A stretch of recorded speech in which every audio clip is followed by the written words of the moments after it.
Today is finally the day. 11 years later, 21 films gone by. Today is Avengers Endgame. Now I know a bunch of folks are going to stumble on this video and think it's just another movie, it's just another thing that Kyle gets hyped about.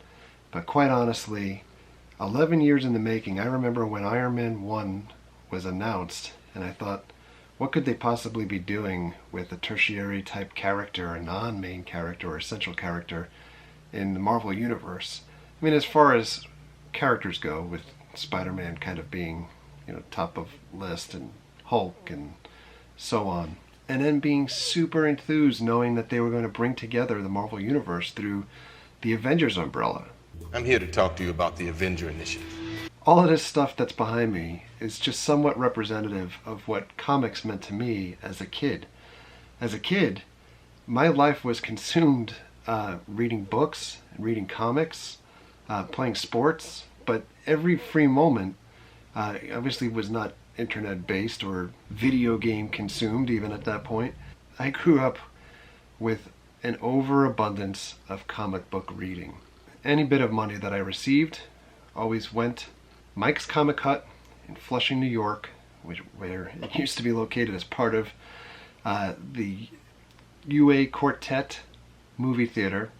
Mike's Comic Hut, interestingly enough, had their comic bags drawn by George Perez. And George Perez was later the artist for Infinity Gauntlet.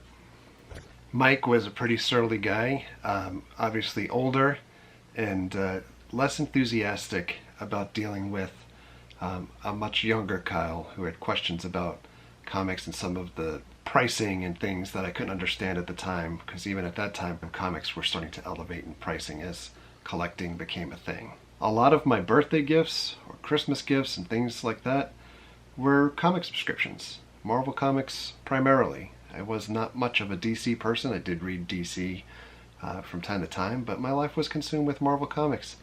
And especially Spider-Man, the Avengers, Defenders, X-Men, which, by the way, I can't tell you how excited I am to have X-Men back in the fold with the same ownership company that can now possibly combine or intertwine some of the X-Men and Avengers interactions. As comic fans, you know what I'm talking about, or as Marvel Cinematic Universe fans will soon find out, there's some pretty awesome stuff out there. While each of the movies were not necessarily grand slams, each have a lot to like or love about them. And here we are today, the end of a major chapter, or as comic fans know, the end of a storyline.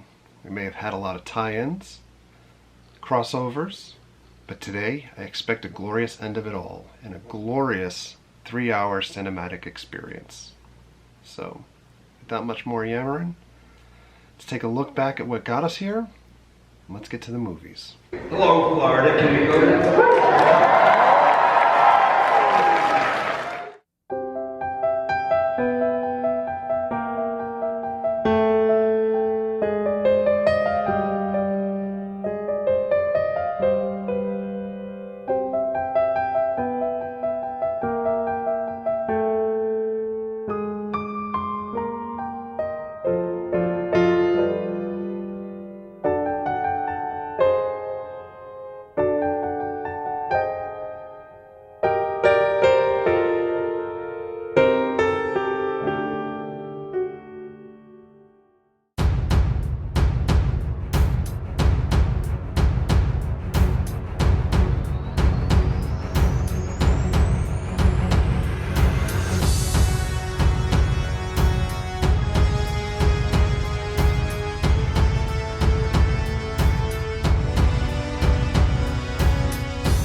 Tell you, there are few things as thrilling as seeing something that you had penned and created coming to life on the screen and being even better than you thought it could be. I mean, some of these movies.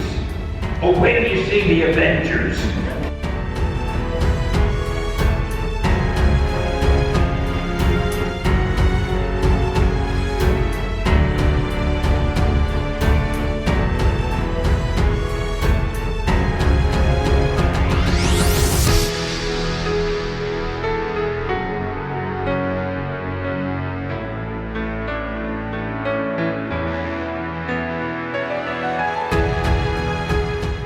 So Mary's holding up a stuffed rocket. We also got this thing at the preview at Hollywood Studios. This is the poster that they gave out at the IMAX preview tonight.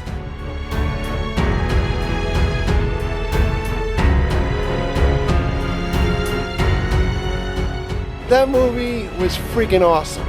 It was probably I'm gonna go on a limb here, the greatest sci-fi or comic book type movie since Star Wars.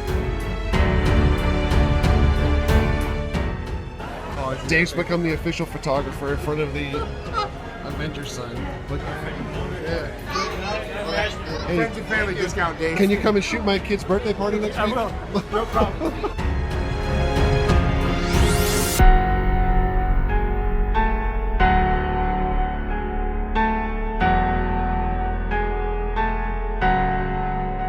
We found the poster. There's only one lonely poster outside here, and we've got Mary and Jesse. What did you guys think? It was awesome. It was hysterical.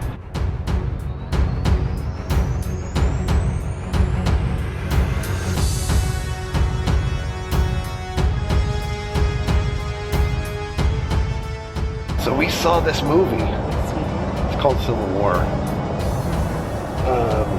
It's a movie.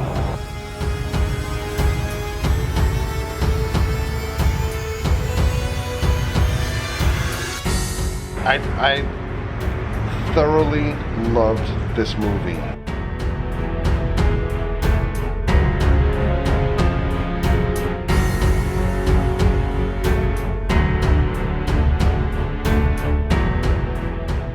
Whoa. I wasn't going to film anything else until we got to where we were going later. But you should see the emotion. We're going to embarrass Jess now. Literal tears from Jess and Mary. You know, believe it or not, that's something I never think about. While I'm here, I'm enjoying it. When I'm not here, it's going to not matter to me. I'll be honest with you, when I'm not here, I'm not going to be saying, gee, I hope they're observing my life. That's up to you. Do what you want. I set you free. Anyway, I love you all. Thank you so much for being here.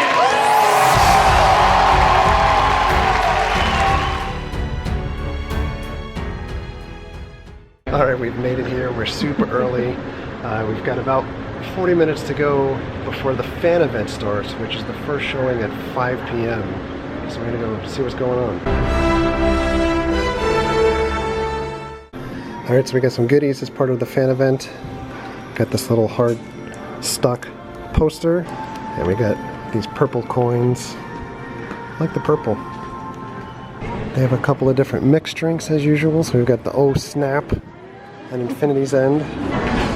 We've got our Avengers Endgame bucket of popcorn. Let's see if we don't drop it on the floor. It's nice. Cool. Add it to the other 50 buckets of popcorn that we have at home. Alright, we've got one more minute to go before the lights go down. Anticipation at an all-time high. We wrap with the movie. We're walking in the mall. I ate an entire bucket of popcorn and an entire bag of Sour Patch Kids, but I'm still gonna go get dinner very quickly, and I'm sure I know the answer, but did you guys like it? Yeah. We'll talk more when we get home. It's as close to shawarma as I can get right now. Well, we're back home from seeing Avengers Endgame. I do want to preface this by saying there's zero spoilers in anything that I am about to say, and please keep the comment section below spoiler free. All three of us felt the movie was excellent, and all of us commented while we were eating dinner just how quickly the movie seemed to move. At just over 3 hours, I think there was a lot of concern from folks that it would feel so much longer than what it actually did. I actually found myself checking my watch a couple of times and wondering if the movie would be able to wrap up everything that it needed to wrap up in time. But the Russos did a fantastic job of tying so many superheroes together and intertwining different storylines into one cohesive piece. It's really kind of mind-blowing, for lack of a better term, that they're able to work with so much and still have such an excellent output. There were so many moments in this movie that yielded tears from me, and I'm not ashamed to say so. There were tears of sadness and tears of joy and sheer moments of exuberance and exhilaration. There were times in the movie where the entire theater just cheered loudly. I can't remember the last time that I was part of that, and it really felt like the audience was invested so completely. There was such a deep immersion that the output of the movie, people just cheered. They cheered incredibly loud, as if the performers were in front of them. There were a few parts in the movie that I think might get some criticism from some folks, especially with all of the divisiveness or kind of the He-Man woman hater type folks that are out there in small doses these days, and those that oppose like the Captain Marvel movie and how overpowered she was. But I could see the joy in Jess's face and in Mary's face in that movie, just how strong and well represented the female characters were. Every character was represented well, and it didn't matter, in all honesty, whether you were a male, a female, or alien. Everybody's powers and counter abilities just worked beautifully. I'm going to say that this movie was as perfect as a movie could possibly be, and give it a 5 out of 5, or I loved it if we go on that rating scale. And I'd like to draw a little bit of a counter to the Star Wars universe, which Disney owns as well, and some of the backlash I think that comes out of the more recent Star Wars movies, and the dislike for things like The Last Jedi as opposed to The Force Awakens, or even The Force Awakens to the original trilogy, in that it is remarkable that from day one of the Marvel Universe, starting with Iron Man, there was direction from one person, and I believe this is also where DC Comics goes awry with their the DC Universe, cinematic universe. One person guiding or having the vision for, we're going to start here and we're going to end here.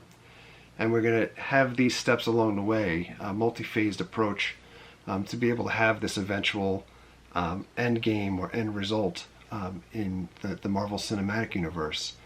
It's so incredibly well thought out. It's almost impossible to get your head around just how well thought everything is, as compared to some of the Star Wars more recent movies where it's kind of been a baton handoff in between J.J. Abrams to Rian Johnson, and now back to J.J. Abrams, and not really knowing where the arc is going altogether. And I also would say the same for even like a Walking Dead type of thing, where, TV show wise, where things just go on forever without having something planned out. And the way that this was planned out by Kevin Feige and the Marvel people, it's just outstanding. So as a Marvel fan, as a comic fan, as a movie fan, or sci-fi, or nerd, geek, or anything, this was potentially the most satisfying cinematic event that I've been a part of. And it's been a fantastic ride over the last 11 years. I look forward to seeing what's next. But honestly, this closes a chapter where I think some folks can say, okay, I can get off the bus at this point and not go forward, or they can be in for all new adventures. I'm very much looking forward to see what the future holds. Thanks a lot for coming along. Thank you very much for listening to me ramble so many movie reviews within this universe at this point. And thank you very much for all of your likes and your comments and your subscriptions. Treat others the way you want to be treated. Have a great night. We'll see you guys.